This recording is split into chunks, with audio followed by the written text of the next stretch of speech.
Hi guys, this is Connie. I'm gonna do Connie Reads. I've got a pile of books that I'm planning on reading anyway, so I thought, why not read them out loud? Because apparently that's a thing that people enjoy. Um, this may not be your cup of tea, and that's okay. Um, but this is something that seemed timely for me. If you've watched any of my vlogs, you'll know that we had a rough go of it in January with a miscarriage, and this one in the back of this book says Blindsided by God by Peter Chin. So I guess this is the introduction. It took 30 years to build Peter's faith, but only 3 months to knock it down. When Peter Chin moved his family into an inner city neighborhood to plant a church, he was sure he was doing what God wanted, but in the span of a few months, his family experienced a heartbreaking miscarriage, a break-in at their home, and a breast cancer diagnosis, and the termination of their health insurance. Why would God allow these things to happen? But God had one more surprise prepared for the Chins, a child conceived in the most unlikely and dangerous of circumstances, through whom Peter would realize that although God's ways were wild and strange, they were always good. Filled with twists and turns, deep insights, and surprising humor, Blindsided by God explores the reality of suffering, the mystery of God's ways, and why, even in the darkest times, there's always a reason for hope. Well, couldn't have said it better myself.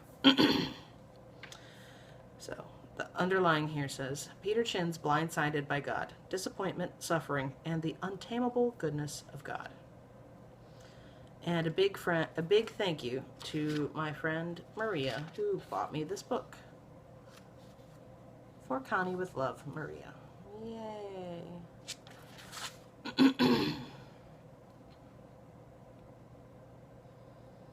Dedicated to my wife Carol and to our children, Sophia, Katie, Jonathan, Lucy, and Xavier. A 70,000 word book might seem like a lot, but it doesn't even begin to describe how precious you all are to me. Okay, so we did the acknowledgments. I guess we'll do the introduction. Oh, there's a huge acknowledgement. Ah, that's right.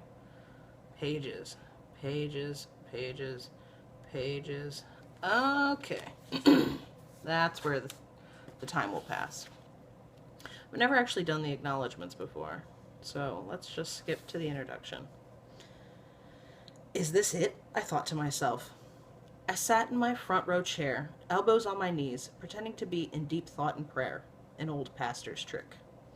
In truth, I was resisting the urge to look behind me.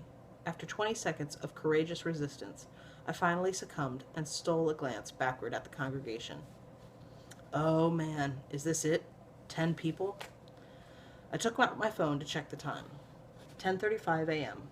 Well, no point in telling our praise leader that she should start late, since we were already 5 minutes behind schedule. And so, with resignation, I rose from my position of false piety to tell her to begin our service. Let's get this started, I wearily thought to myself. That way we can just get it over with. Yes, sometimes even pastors feel this way about Sunday mornings. The songs we sang that June morning in 2010 testified to the joy and hope we have with God. There is joy in the Lord, there is hope in the knowledge of Him. These were words I had sung many times before with great conviction. But not that day. My lips moved, but my attention was focused on the reality just beyond my peripheral vision. Nearly a year after planting this church, we had only 10 people in attendance. Even though I should be thinking about God, I found myself doing something far less edifying, comparing myself to my peers. Across the country, I had half a dozen friends who had started churches around the same time I had, and they had more than 10 times the number of people attending on Sundays. Their church websites were an elegant ballet of flash animation and vintage photo filters, replete with liberal use of Helvetica font. Ours looked like it had been created in the 1990s and best viewed with Netscape Navigator. To my coldly logical mind, all of this could mean only one thing. I had failed as a church planner and a pastor, perhaps even as a human being. As the final song concluded, I plodded to the front of the small ballroom we rented to share the sermon. It was taken from a passage in Luke 7, where Jesus cares for a widow who had just lost her only son. Unlike other miracles in the gospel, there is no great act of faith by or on behalf of this widow. She doesn't press through the crowd to touch his cloak, nor is she lowered through the roof by faithful friends. Truthfully, she doesn't seem to be aware of Jesus at all. Instead, it is Jesus who takes the initiative to comfort her, not with a grand sermon, but by simply saying, "Don't cry." How comforting it is to know that in the moments we lack the strength to come to Jesus, Jesus instead comes to us. As I shared this, I looked out in our tiny congregation and saw that widow in many of us, a young woman who had bravely struggled with bipolar disorder since her teenage years, and counted every year that she did not commit suicide as nothing short of a miracle. A refugee from Iraq, raising her young son while violence consumed her home country, a couple struggling with the loss of a pregnancy, a diagnosis of cancer, and then another miscarriage. And then my eyes fell on my wife, Carol. She held our squirming young daughter, Katie, in her arms, while our older daughter, Sophia, sat patiently beside them. Carol was bald. We had shaved her head a few months prior in anticipation of the chemotherapy treatments for her breast cancer. Even from across the room, I could clearly see the dark purple circles under her eyes, signs of extreme fatigue caused by those treatments. The chemo devastated her red blood cell count and necessitated regular blood transfusions. She had scars all over, the faint one on her cheek that she had ever since I'd met her 13 years ago, the one near her neck from the port through which anti-cancer drugs were pumped into her jugular, and invisible to anyone else, the jagged scar from her mastectomy, a thin seam of pale and shiny flesh that ran half the width of her entire chest. But what was most striking about my wife's appearance was her stomach, round and taut, heavily pregnant with our third child. Yes, she had breast cancer, but she was also 6 months pregnant. And so my struggle with the meager attendance at church, as pressing as it was not the most serious thing on my mind. Not by any stretch. No, I struggled with the horrifying prospect of life without my beautiful wife and my children without their loving mother, and fear for her health of this precious unborn child who swam in a toxic mix of chemotherapy drugs. Our church was dying, and I was failing as a pastor, but those were the least of my concerns. I shouldn't have looked at Carol, not at that moment, and not while preaching, because when I did, a question shot through my mind so distressing that I forgot where I was in my sermon. What was I even talking about? And stood in awkward silence before my congregation of 10 broken souls. God, why are you doing this to us? There are many reasons why it is difficult to address questions about the terrifying and difficult reality of suffering in human life. There is scarcely a discussion of Christianity that does not at some point broach this topic, and because of this, all Christians must put some thought into this issue. It simply does not cast about for right-sounding answers on the spot, because chances are we will end up sharing something both unorthodox and unhelpful. This can have a devastating impact on others, especially if their faith is just at a point of beginning or ending. Moreover, of all people, Christians should understand suffering. From beginning to end, the pages of Scripture are filled with trials and hardships of all sorts. From the fall in the Garden of Eden, to the enslavement and exile of Israel, to the persecution of the early church. We place our faith in a Savior who saved humanity through his death on a cross, and we regularly take time to remember that sacrifice through the Lord's Supper. People who count themselves as followers of the suffering servant and descendants of a church started by martyrs should not be strangers to the discussion of suffering. But these are not the only reasons we answer such questions, nor the most important. For some, human suffering is largely a philosophical discussion, one to be tossed around the table at Starbucks or the local pub. In that context, it's okay to agree to disagree and leave it unanswered until next time. But at some point in all our lives, we are focused to ask this question not in the third person, but in the first. Not, why does humanity suffer? But why do I suffer? Or why does someone I love suffer? These questions are infinitely more difficult to answer and infinitely more important.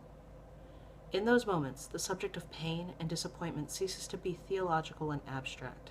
It becomes intensely personal, connected to real people, real emotions, and real consequences.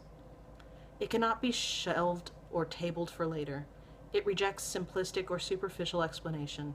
It is a question we must answer, not for the sake of intellectual satisfaction, but because until we do, our lives simply do not make sense, and neither does our faith. We do not muse as we ask such things. We mourn. And if you find yourself asking questions about suffering, not in the third person, but in the first, this book was written specifically for you. My goal is not to expound on the theological and philosophical question of the existence of suffering. There are plenty of excellent theologians and academics who can do that far better than I. And if that is what you are looking for, I encourage you to seek out their work. But let me be clear, you should read my book as well. No, my goal is far more personal and pragmatic. If you find yourself in an especially difficult season of life, I want to plant this thought in your mind with the hope that it one day might blossom into a firm conviction. God has not left you, but is still very present in the midst of your pain. It's all by itself in a little italics. It's perfect. Maybe I need to say it again for extra added emphasis. God has not left you, but is still very present in the midst of your pain. This idea may be difficult to comprehend and contrary to how you feel, but that does not make it any less true. Thankfully, truth is hardly limited to our comprehension or feelings. To go one step further, not only is God present in difficult seasons, but his redemptive power is such that he is even able to transform those experiences into the most blessed moments of your life. This idea may also seem to defy belief, except for the example of the cross. For if God can transform such a gruesome symbol of torture and death into one of new life and redemption, could he not do the same to the trials that you confront as well? I also hope this book rattles your cage theologically, because in no small way, our inability to make sense of suffering is caused by some rather gross misunderstandings about the identity of God. Although we hate to admit it, our conception of God is simultaneously too narrow and too simple. He is either a benevolent grandfather who would never allow us to suffer, or he is an exacting judge who bestows suffering as a form of righteous punishment. In both of these simplistic human archetypes, either God is wrong in allowing us to suffer, or we are wrong and thus deserve our plight. While it is true that God is both a giver of good blah, blah, let's try that sentence again. While it is true that God is both a giver of good gifts and a righteous judge, he is far more than that. He is God, and no earthly model can fully encapsulate him or his ways. God is mysterious and wild, but also loving and good. Making true sense of pain requires that we embrace both of these truths and submit to this expanded understanding of God instead of the painfully limited one we usually hold. The question is how I want to attain such lofty goals. The most obvious answer would be to employ an equally lofty theological approach, filling this book with words no less than 15 letters in length in an attempt to dispel any doubts as to the existence of God in the midst of suffering. But this approach would require someone with a great deal sharper and more educated than I. Someone a great deal sharper and more educated than I, as I hardly consider myself the most rigorous of theologians. Instead, what I want to do is tell you a story. The story of a year and a half in my own life, a season filled to the brim with tragedies, failures, and redemption of the most uncommon sort. It is through this perspective, that of narrative, that I want to explore the different aspects of suffering and the ways of God. Don't get me wrong. As a pastor, I am obligated to do some preaching and teaching in this book. After all, I spent thousands of dollars on a seminary degree, which I have put to some use. But for the most part, I will be telling you a story. My story. It is the story of the most terrible year that my family had faced to that point. A year that began with a miscarriage, followed by a break-in, and then a frightening diagnosis of cancer. It was a year of struggle and suffering, of heartbreak and fear. It was a year in which my understanding of God was completely shattered. But that is only half the story, and really the lesser half. Our story is about terrible hardship and suffering, but also providence and comfort that came through the most unexpected moments and people. It is a story about breast cancer of an especially aggressive sort, but also one of healing and hope of an even greater kind, and an incredible miracle that unfolded over many months. It is the story of how my juvenile and imperfect faith imploded, but was then rebuilt into something stronger than it had ever been before. I feel compelled to tell our testimony, not so that I might boast about it, how I faced my situation with such amazing aplomb and faith, because I didn't. I faced it with something closer to a naked and gibbering fear, as will soon become abundantly clear. My wife is a different story altogether, as you will never find a more courageous woman than she. In many ways, this book is my adoring fan letter to her. Neither is this book my claim to Christian fame. First through authorship of a book, and then national speaking engagements, and finally a Christian media empire. If I fade into complete obscurity after telling this story, that's fine with me. It's actually my deepest hope that this book will be published without a picture of me anywhere on its cover.